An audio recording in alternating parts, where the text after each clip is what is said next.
Salutare, dragi prieteni! Astăzi discutăm despre cum îl numește Trump pe Zelensky, foarte interesantă catalogarea, și vorbim despre declarația lui Zelensky că Ucraina ar fi mai aproape de sfârșitul războiului decât credem. Trump, în timpul unui meeting din Pennsylvania, l-a numit pe președintele Ucrainei cel mai bun vânzător din istorie și a vorbit din nou despre presupusul său plan de a pune capăt războiului Rusiei împotriva Ucrainei. Văd că Zelensky este aici, cred că Zelensky este cel mai bun vânzător din istorie. De fiecare dată când vine în țară, pleacă cu 60 de miliarde de dolari. Trump a adăugat că crede că liderul ucrainean și-a dorit foarte mult ca adversarul său democrat, Kamala Harris, să câștige alegerile și a spus că dacă va câștiga el alegerile, va încerca să împingă Ucraina și Rusia la masa negocierilor. Dacă voi câștiga aceste alegeri, primul lucru pe care îl voi face este să-l sun pe Zelensky, să-l sun pe președintele Putin și să le spun: trebuie să faceți o înțelegere, este o nebunie.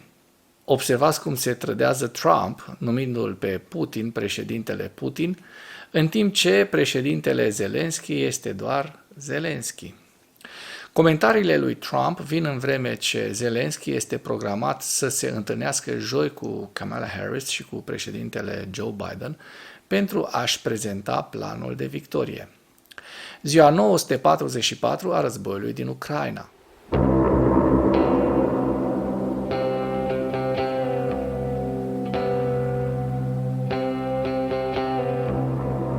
Potrivit statului major al Forțelor Armate ale Ucrainei, în dimineața zilei de 24 septembrie 2024, pierderile totale în luptă ale Rusiei de la începutul invaziei neprovocate asupra Ucrainei din 24 februarie 2022 se ridică la 645.150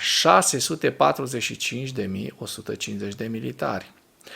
În ultimele 24 de ore, Rusia a înregistrat pierderi grele pe frontul din Ucraina, între care 1400 de militari, 16 tancuri, 40 de vehicule blindate de luptă, 61 de piese de artilerie, un lansator de rachete și 3 baterii antiaeriene.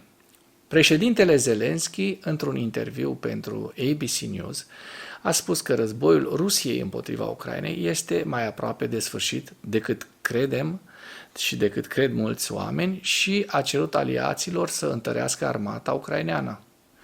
Planul de victorie este de a întări Ucraina, de aceea cerem prietenilor noștri, aliaților noștri să ne întărească. Acest lucru este foarte important. Cred că suntem mai aproape de pace decât credem. Suntem mai aproape de sfârșitul războiului, mai spune Zelensky.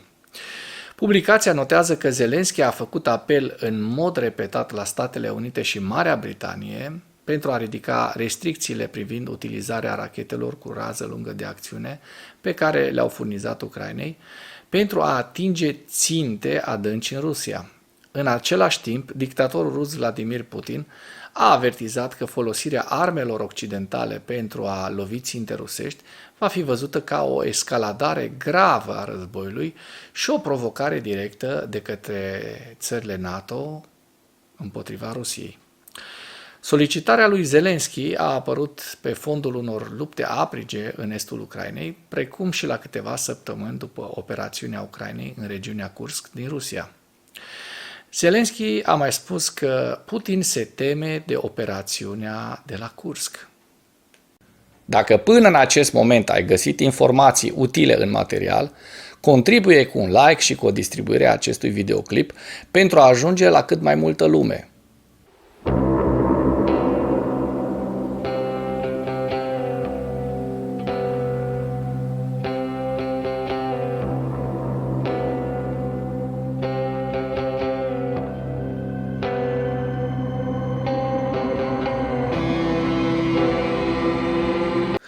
În ceea ce urmează, vă prezint un slide cu evoluția de ieri a celor mai importante fronturi din Ucraina și cu principalele știri din presa ucraineană.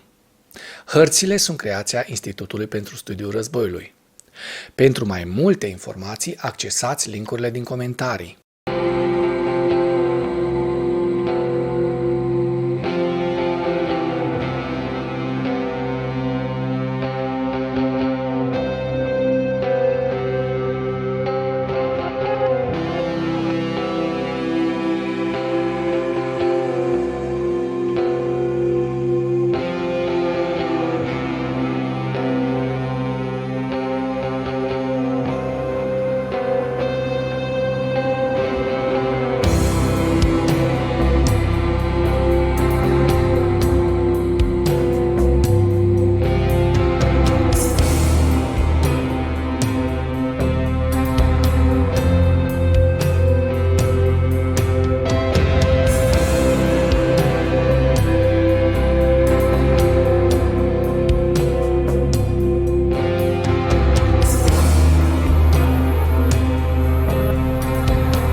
Mulțumesc pentru vizionare. Dacă vrei să susții acest canal, abonează-te la Animatura.